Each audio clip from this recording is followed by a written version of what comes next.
Previous lecture में मैंने आपको बताया था वो simple program, how to create any simple program. तो सिंपल प्रोग्राम के लिए सबसे पहला स्टेप क्या होता है, सबसे फर्स्ट स्टेप होता है पाइथन में इनपुट करना। ठीक है, अगर हम मान लीजिए स्टूडेंट इनपुट अगर नहीं करते हैं, इनपुट अगर हम नहीं करते हैं तो then we can not perform the process, हम कोई प्रोसेस परफॉर्म नहीं कर पाएंगे। प्रोसेस परफॉर्म करने के लिए सबसे firstly we have to give the input through keyboard. Keyboard से सबसे पहले हमें इनपुट देना पड़ेगा। इसके लिए आपका कौन सा फंक्शन काम आता है, इसके लिए आपका फंक्शन काम आता है इनपुट फंक्शन वर्क। ठीक है, ये मैंने आपको बताया। अब इनपुट फंक्शन का काम क्या है कि कीबोर्ड से इनपुट लेना। ठीक है, बट कितने तरीके के इनपुट ले सकते हैं हम, 3 तरीके के इनपुट ले सकते हैं। नंबर फर्स्ट स्ट्रिंग टाइप का इनपुट ले सकते हैं, नंबर सेकंड इंटीजर टाइप का इनपुट ले सकते हैं, नंबर थर्ड फ्लोट टाइप का इनपुट ले सकते हैं। ये मैंने प्रीवियस लेक्चर में आपको बताया। ठीक है, अब देखिएगा, एक मिनट थोड़ा सा ध्यान दीजिएगा। 3 तरीके के हम इनपुट इसमें ले सकते हैं। ठीक, 3 तरीके के इनपुट हो गए। अब यहाँ पर इसकी जो है ना वर्किंग जो है स्टूडेंट, वर्किंग क्या है कि हम कैसे हम फर्स्ट इनपुट लेंगे, कैसे हम सेकंड इनपुट लेंगे, इसके पीछे क्या वो है, हमें क्या करना पड़ेगा। तो अगर स्ट्रिंग टाइप का इनपुट लेना है तो मैंने प्रीवियस लेक्चर में बताया था स्ट्रिंग टाइप का इनपुट कैसे लेते हैं। मान लो ए वेरिएबल में स्ट्रिंग टाइप की वैल्यू इनपुट करनी है, then we have to write a input, और यहाँ पे मैसेज आपको देना है प्लीज एंटर, जो भी आपको मैसेज देना शॉर्ट में लिख देना। इससे क्या होगा स्टूडेंट, इससे ये होगा कि एक वैल्यू स्टोर हो जाएगी ए के अंदर। किस टाइप की वैल्यू स्टोर होगी, स्ट्रिंग टाइप की वैल्यू स्टोर होगी। अब स्ट्रिंग होती क्या है, स्ट्रिंग होती है किसी स्टूडेंट का नाम, किसी स्टूडेंट के फादर का नेम, किसी है ना किसी दो स्टूडेंट के मदर का नेम, ठीक है, किसी स्टूडेंट का एड्रेस। ठीक है, ये सब चीजें किसके अंडर आती है, ये सब चीजें हमारी अंडर आती है। किसके अंडर आती है, हमारी ये जो आपकी अंडर आती है, ये स्ट्रिंग के अंडर आती है। ठीक है ना, तो स्ट्रिंग का मतलब है कोई भी नाम, कुछ भी एटसेट्रा। इसमें अल्फाबेट्स भी हो सकते हैं, इसमें डिजिट्स भी हो सकती है, दोनों का कॉम्बिनेशन भी हो सकता है, कुछ भी स्पेशल सिंबल्स भी हो सकते हैं, स्पेस भी हो सकते हैं। जो स्टूडेंट जो पहले से पढ़ रहे हैं उनको थोड़ा पता भी होगा। सेकंड बात आती है कि how we enter integer type value. ये स्टूडेंट मैं इसलिए बता रहा हूं क्योंकि मुझे आज कुछ बच्चे नए भी दिखाई दे रहे हैं। ठीक है, मनकोटी जी, अब देखिए स्टूडेंट, तो इसका मतलब है कि if you want to enter integer type value in Python programming, then we write let v equals to enter input, फिर इसके बाद सेम प्रोसेस है, please enter age, please enter ये। तो अब इसमें b के अंदर किस टाइप की वैल्यू एंटर होगी स्टूडेंट, b के अंदर हमारी इंटीजर टाइप की वैल्यू एंटर होगी। ठीक है ना, b के अंदर किस तरह की वैल्यू एंटर होगी, इंटीजर टाइप की वैल्यू एंटर हो जाएगी। ठीक है, तो इसके लिए स्टूडेंट हम वेरिएबल के अंदर with the help of an input function we can store integer type value. ठीक है, एंड फर्स्ट में क्या था, ओनली फर्स्ट में किसी भी फंक्शन का यूज नहीं हो रहा था इनपुट के साथ, ना इंट का ना किसी का। तो in this case we can enter only string type value. First case में स्ट्रिंग टाइप वैल्यू एंटर हो रही थी, सेकंड केस में हमारी कैसी वैल्यू एंटर हो रही है स्टूडेंट, सेकंड केस में एंटर हो रही है integer type value. Third type की वैल्यू है c equals to float input please enter, जो भी मैसेज करना है वो आप मैसेज लिख सकते हैं। ठीक है, इसमें हमारी किस तरह की वैल्यू स्टोर हो रही थी, इसमें हमारी स्टोर हो रही थी वैल्यू, किस तरह वैल्यू एंटर हो रही थी, इसमें हमारी एंटर हो रही थी फ्लोट टाइप की वैल्यू एंटर हो रही थी। तो फ्लोट टाइप की वैल्यू का मतलब है पॉइंट वाली वैल्यू, डेसिमल नंबर वाली वैल्यू। तो डेसिमल नंबर की अगर वैल्यू एंटर करनी है then we have to write float.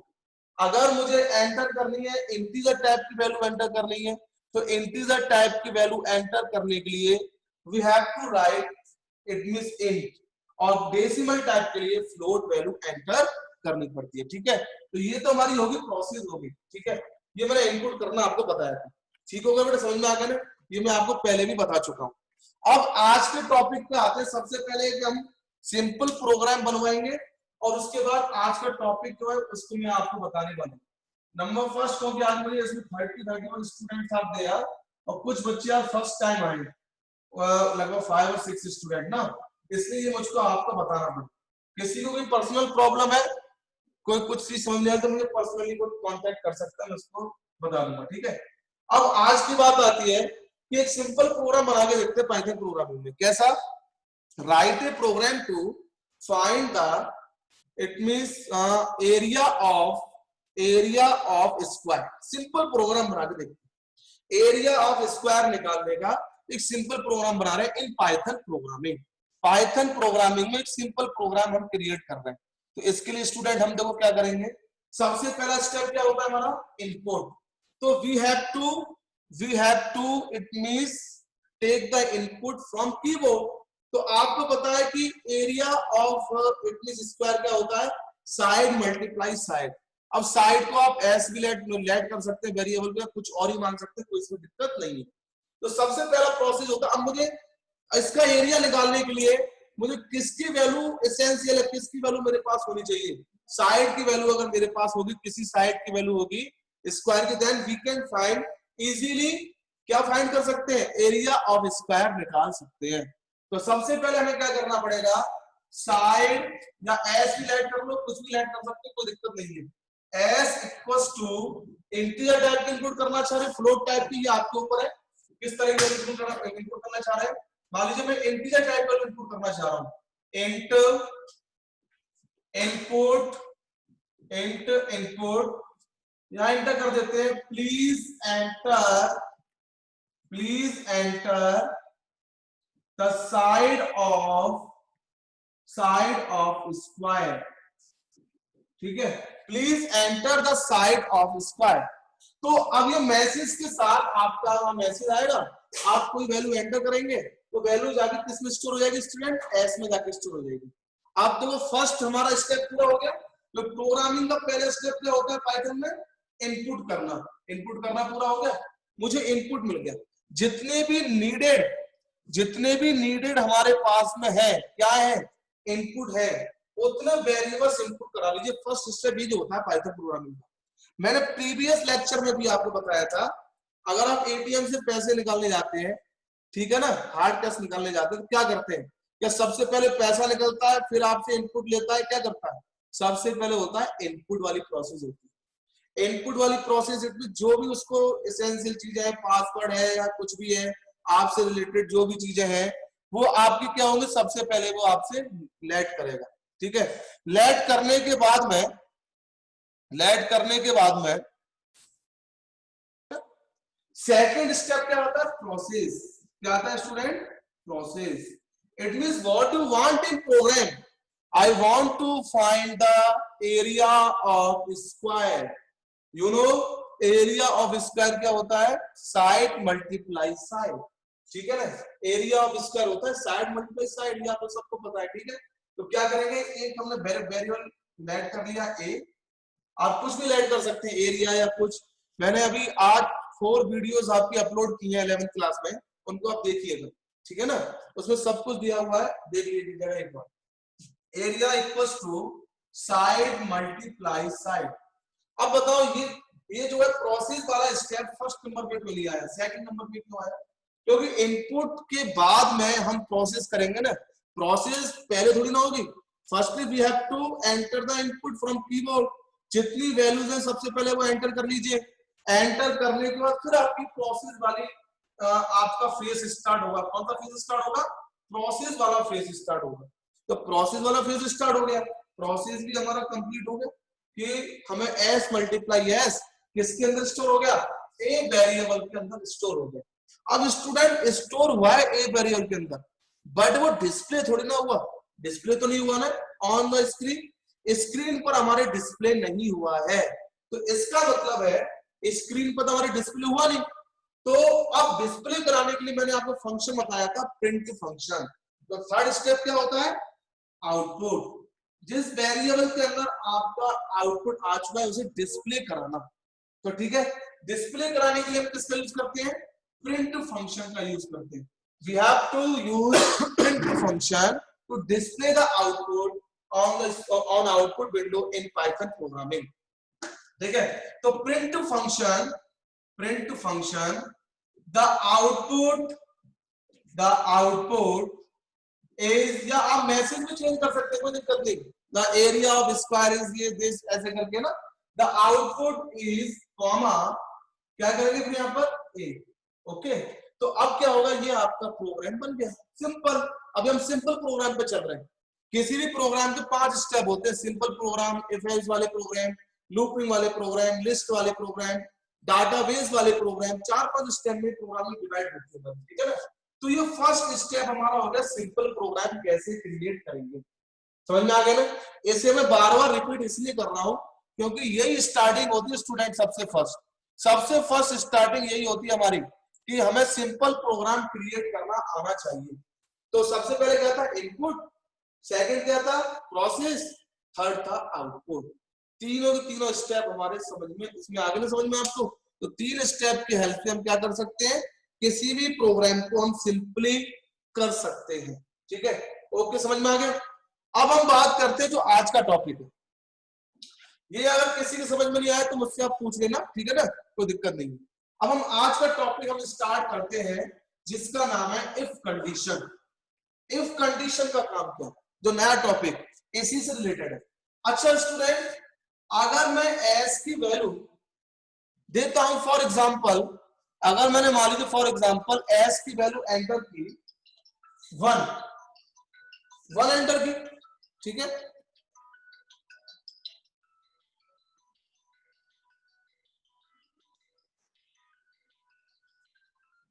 Hello,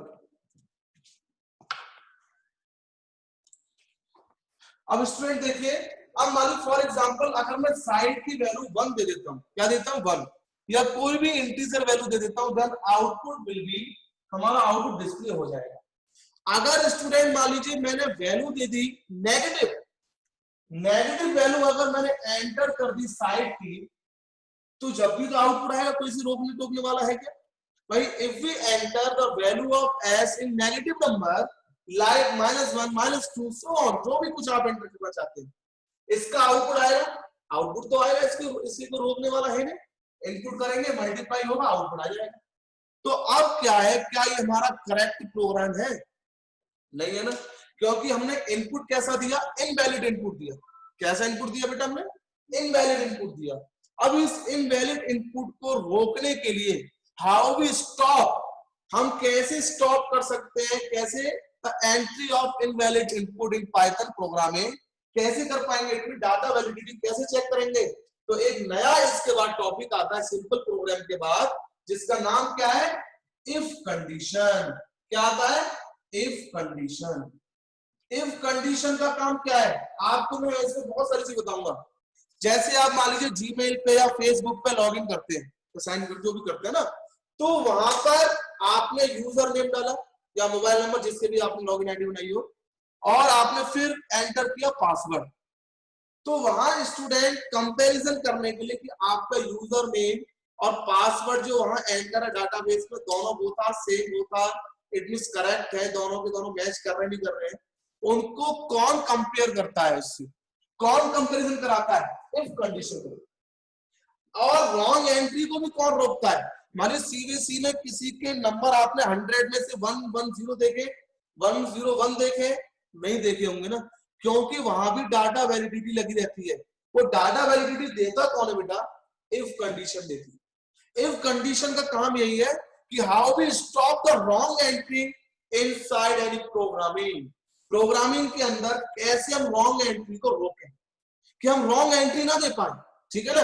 wrong entry से मतलब क्या है कि रॉन्ग एंट्री जैसे दे तो हमारे पास में मैसेज आ जाए, काम ही ना हो कोई रॉन्ग एंट्री का। अगर ये इफ कंडीशन नहीं होती ना स्टूडेंट, तो आप ये समझ लीजिए कि आपके फेसबुक अकाउंट में कोई भी एंटर हो जाता, आपके जीमेल अकाउंट में कोई भी एंटर हो जाता, तो वहां कंपैरिजन, और वहां पर दोनों के बीच में जो कंपैरिजन हो रहा है और दोनों के बीच में क्या हो रहा है, मैचिंग जो हो रही है इनपुट की, आपने जो इनपुट दिया और उनके जो पास में जब at the time of creation of account आपने जो पासवर्ड एंटर किया था, दोनों के बीच में क्या होती है, कंपैरिजन होती है, दोनों के बीच में एक मैचिंग होती है, ठीक है। वो मैचिंग कैसे होती है हमारे स्टूडेंट, वो मैचिंग होती है इफ कंडीशन से मैचिंग होती समझ में आया नहीं है? तो इफ कंडीशन बहुत ही एसेंशियल पार्ट है। किसका पार्ट है essential? It means if condition बहुत ही एसेंशियल पार्ट है। क्यों एसेंशियल पार्ट? क्योंकि अगर हम इनपुट नहीं देंगे, इनपुट अगर हम नहीं देते हैं और कंपेयर नहीं होगा तो बहुत ही डिफिकल्ट काम है इसमें तो, ठीक है ना। तो इसीलिए हम अब नेक्स्ट जो कंडीशन बता रहे हैं वो है इफ कंडीशन। इसका सिंटैक्स क्या होता है? सिंटैक्स होता है, सिंटैक्स सिंटैक्स इसमें स्टूडेंट होता है, देखिएगा सिंटैक्स होता है इफ और इफ के बाद में स्टेटमेंट, इट मींस कंपैरिजन वाला स्टेटमेंट। मैं बताऊंगा क्या होता है, कॉलन और जो भी कुछ इसके अंदर लिखना है वो आप लिख सकते हैं, ठीक है। अभी एक समझ में थोड़ा कम आ रहा होगा, जब प्रोग्रामिंग कराऊंगा ना तो आपकी समझ में और अच्छी तरह से आ जाएगा, ठीक है। गगन जी क्या, गगन जी हट चुके, अभी तो आए थे, ठीक है ठीक है। अब देखिए student, if statement colon, colon के बाद में क्या आता है स्टूडेंट? तो कॉलन के बाद में जितनी भी आपको प्रोग्रामिंग लिखनी है उतनी आप प्रोग्रामिंग भी लिख सकते हैं, ठीक है। बताता हूं अब, ठीक है। हाँ ठीक है स्टूडेंट। तो अब बढ़िया, इफ के अंदर स्टेटमेंट यूज करने से पहले आपको 3-4 चीजें याद रखनी पड़ेंगी। नंबर फर्स्ट क्या है? नंबर फर्स्ट है इसमें ऑपरेटर्स यूज होते हैं, बताऊंगा मैं अभी कौन कौन से ऑपरेटर है। उन ऑपरेटर्स का नाम याद रखना। एक उन ऑपरेटर्स को बोलते हैं बेटा रिलेशनल ऑपरेटर। रिलेशनल ऑपरेटर का मतलब है कंपैरिजन के लिए काम आते हैं। भाई इफ में जो आप स्टेटमेंट देंगे कि इसकी वैल्यू इससे बड़ी नहीं होनी चाहिए, इसकी वैल्यू इसके बराबर होनी चाहिए, तो उनको दिखाने के लिए हम क्या यूज करेंगे? उसमें हम यूज करते हैं रिलेशनल ऑपरेटर। तो इफ के साथ ही एक पार्ट आता है, अगर आप इफ के साथ कोई कंडीशन देना चाह रहे हैं, तो उसके लिए रिलेशनल ऑपरेटर यूज होते हैं। मैथमेटिक्स आपने पढ़ी है 10th में, सबको पता है, पर मैं एक बार बता देता हूँ। आपको पता है ये कौन सा ऑपरेटर होता है? ये होता है ग्रेटर देन। इसका मतलब है, मैंने लिखा ए ग्रेटर देन बी, इसका मतलब है ए की वैल्यू बी से ग्रेटर है, ठीक है। सेकंड होता है A greater than equals to B. A greater than B, इसका मतलब है कि ए की वैल्यू बी से बड़ी हो सकती है या बराबर भी हो सकती है। पहले और इसमें क्या अंतर है? पहले में क्या है कि बी से बड़ी होगी, इक्वल नहीं हो सकती, बराबर नहीं हो सकती। But A greater than equals to B का मतलब क्या है? या तो ग्रेटर हो सकती है या फिर इक्वल भी हो सकती है, ठीक है। ऐसे ही होता है स्मॉलर में, स्मॉलर देन बी, ए की वैल्यू छोटी है या इससे बराबर भी, ठीक है। ये आपके 4 ऑपरेटर हो गए। फोर के बाद में एक आता है ए इक्वल्स टू बी, ए की वैल्यू बी के बराबर है कि नहीं। डबल इक्वल्स टू का मतलब होता है, इक्वल टू का मतलब होता है कंपैरिजन। देखो यहां हम अगर सिंगल इक्वल टू लगाते हैं, समझना, सिंगल इक्वल टू और डबल इक्वल टू में क्या अंतर है? सिंगल इक्वल टू में लगाया ए इक्वल्स टू 5, इसका मतलब क्या है कि ए की वैल्यू 5 होगी, 50 होगी, जो भी है, ठीक है। तो single equals to is for to store the value inside the variable, but double equals to is for to check the value of A is equal to B और नो, कि ए की वैल्यू बी के बराबर है कि नहीं। तो यहाँ डबल इक्वल्स टू कंपैरिजन करने के लिए काम आता है and single equals to value को स्टोर करने के लिए काम आता है, ठीक है। तो यहाँ पर डबल इक्वल्स टू किसके लिए? कंपैरिजन के लिए। मान लीजिए मुझे कंपेयर करना, अब बताओ फेसबुक की आईडी में कौन सा ऑपरेटर लगता होगा? ग्रेटर देन, स्मॉलर देन, क्या लगता होगा? डबल इक्वल्स टू लगता होगा। डबल इक्वल्स टू किसके लिए? कि जो आपने एंटर किया है पासवर्ड और यूजर आईडी और आपकी जो डाटाबेस में जो सेव है वो दोनों इक्वल है कि नहीं। तो यहाँ पर किस ऑपरेटर का यूज करते होंगे? डबल इक्वल्स टू का यूज करते होंगे। एक लास्ट ऑपरेटर होगा, उसका मैं बताता हूँ आपको, ए नॉट इक्वल्स टू बी, इसका मतलब है कि ए की वैल्यू बी के बराबर नहीं है। तो यहाँ पर कितने ऑपरेटर हो गए? Greater than equals to, smaller than equals to, ठीक है, double equals to, not equals to, इस तरीके से, ठीक है बेटा। तो यहाँ पर इतने ऑपरेटर आपके हो गए और एक नॉट इक्वल्स टू का ये अल्टरनेट होता है, इस तरह से भी हम लगा सकते हैं, ठीक है। फिलहाल इसको रिमूव कर दो, कोई दिक्कत नहीं। इतने ऑपरेटर्स हमारे यूज होते है। ठीक है बेटा, ओके। अब हम बात करते हैं, यहां पर क्वेश्चंस की बात करते हैं कि अब इसी प्रोग्राम को हम ऐसे बनाएंगे कि write a program to find the area of square if we enter valid side. अगर हम if we enter the value of side in positive number, या इट मींस प्लस नंबर में अगर हम देते हैं, पॉजिटिव नंबर में देते हैं, तो उसका आउटपुट निकले, अदरवाइज आउटपुट ना निकले। क्वेश्चन समझना, पहला क्वेश्चन मैंने क्या कराया था, write program to find the area of square, आपने निकाल दिया, इनपुट कर दिया, ये कर दिया, आउटपुट आ गया।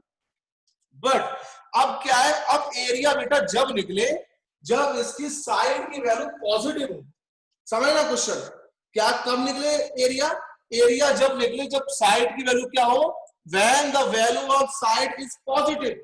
ये मुझे थोड़ा चेंज करना है इसने प्रोग्राम में, तो क्या करेंगे स्टूडेंट, बहुत इजी है समझना, छोटा सा है बस, इसमें कोई वो नहीं है ज्यादा प्रॉब्लम, छोटा सा क्वेश्चन है। ठीक है, 5 स्टेप में प्रोग्रामिंग होती है पाइथन की। ये पहला स्टेप तो लगभग आपने सिंपल प्रोग्रामिंग वाला कर लिया।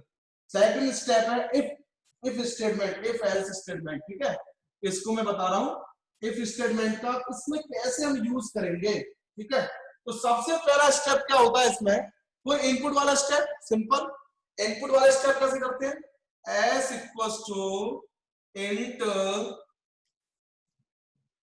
थोड़ा इधर ले लें, s equals to int input, थोड़ा फास्ट लिख रहा हूं देखिएगा, please enter the side of square, please enter the side of square, square की साइड एंटर कर ली, बहुत इजी है, कोई दिक्कत नहीं। अब देखिए यहां, अब इफ वाले केस में क्या होता है, पहले वाले प्रोग्राम में तो प्रोसेस तुरंत इनपुट होते ही स्टार्ट हो जा रही थी, इनपुट किया, प्रोसेस हुई, मल्टीप्लाई करके आउटपुट आ गया, फिर हमने प्रिंट करा दिया। बट अब क्या होगा, अब आपकी प्रोसेस जब स्टार्ट होगी, कब स्टार्ट होगी प्रोसेस, जब स्टार्ट होगी जब आपकी कंडीशन ट्रू होगी। पहले प्रोसेस क्या थी, इनपुट किया, साइड का मल्टीप्लाई किया और आउटपुट हमारा डिस्प्ले हो गया। बट अब आपका प्रोसेस और आउटपुट कब डिस्प्ले होगा, व्हेन इफ कंडीशन आपकी ट्रू, जब इफ कंडीशन आपकी ट्रू होगी। और कंडीशन हम कैसे लगाएंगे देखना, इफ क्या था, अब मुझे क्या करना है, साइड की वैल्यू क्या होनी चाहिए, साइड की वैल्यू s की value should be greater than 0। तो कैसे लिखेंगे, इफ s ग्रेटर देन 0, और यहां कॉलन आता है ना सिंटैक्स में, कॉलन, जो मैंने वीडियो अपलोड की है उन्हें देखना, s की वैल्यू ग्रेटर देन 0 होनी चाहिए, s की वैल्यू क्या होनी चाहिए, s की वैल्यू ग्रेटर देन 0। ठीक है, अब इफ के अंदर क्या लिखेंगे हम, अब जो हम लिखते थे पहले, a equals to s multiply s, उसके बाद क्या लिखेंगे, प्रिंट a। ठीक है ना, अब देखो पहले प्रोग्राम और इस प्रोग्राम में क्या अंतर है, पहले प्रोग्राम में ये था स्टेप, दूसरा स्टेप ये था, तीसरा स्टेप ये था। कौन सा स्टेप नहीं था स्टूडेंट, ये वाला स्टेप नहीं था। पहले प्रोग्राम में क्या होता था, सबसे पहले इनपुट हुआ, प्रोसेस हुई, आउटपुट निकल गया, कोई से रोकने टोकने वाला नहीं था। अब भले आप इनपुट सही एंटर करो या गलत एंटर करो, but in this case after the inputting the value of s या किसी की वैल्यू एंटर करने के बाद, फर्स्टली इफ कंडीशन क्या होगा, सबसे पहले s की वैल्यू चेक की जाएगी, क्या s की वैल्यू पॉजिटिव है कि नहीं। भाई अगर s की वैल्यू 0 से बड़ी है इसका मतलब पॉजिटिव है। ठीक है, अगर s की वैल्यू पॉजिटिव है जब ये दोनों स्टेटमेंट एग्जीक्यूट होंगे, अदरवाइज ये दोनों स्टेटमेंट एग्जीक्यूट नहीं होंगे, आउटपुट नहीं आएगा।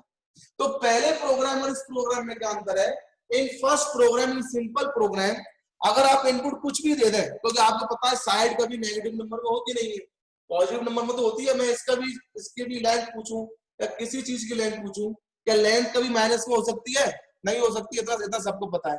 बट पहले वाले प्रोग्राम में क्या था, आपने लेंथ माइनस में भी एंटर कर दी, जब भी आउटपुट आ गया है, प्लस में करना जब तो आएगा ही आएगा, अगर आप 0 भी इनपुट कर देंगे जब भी आउटपुट आ जाता है। बट अब क्या होगा, सबसे पहले इनपुट होगा, उसके बाद चेकिंग होगी, चेकिंग मतलब कंडीशन चेक की जाएगी, द वैल्यू ऑफ इनपुट जो भी आपने किया है, एस जो भी कुछ किया है, उसकी वैल्यू जो भी आप लगाना चाहेंगे कंडीशन, उसकी वैल्यू 0 से ग्रेटर देन है कि नहीं। अगर ग्रेटर देन है तो rest 2 step will be execute, otherwise no. तो ये था आज का टॉपिक कि इफ कंडीशन में क्या कर सकते हैं, we can check the condition for any variable. किसी वेरिएबल के लिए कंडीशन चेक कर सकते हैं कि इसकी वैल्यू इससे बड़ी हो, इसकी वैल्यू इसके बराबर हो, ये हो वो हो। तो इसके लिए हम किसका यूज करते हैं, इफ का यूज करते हैं, ठीक है ना। अब एक और बात याद रखना, ये मैं प्रैक्टिकल कराऊंगा परसों जब बताऊंगा, सॉरी ट्यूसडे को, ठीक है, कि इफ के अंदर जो 2 स्टेटमेंट लेके आएंगे, थोड़े से यहाँ से स्पेस देके लेके जाएंगे टैब के बराबर।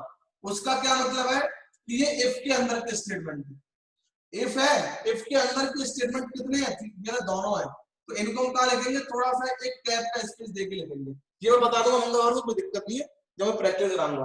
फिलहाल आप इतना समझिए कि with the help of if condition we can, हम जो क्या कर सकते हैं, हम कर सकते हैं, क्या कर सकते हैं student, we can check the condition for any variable. अब ये दोनों स्टेटमेंट जब एग्जीक्यूट होंगे, जब हमारे क्या होगा स्टूडेंट, जब हमारे ये कंडीशन ट्रू होगी। अगर कंडीशन ट्रू नहीं है तो कुछ भी नहीं होगा, ठीक है बेटा, इसका थोड़ा ध्यान दीजिएगा।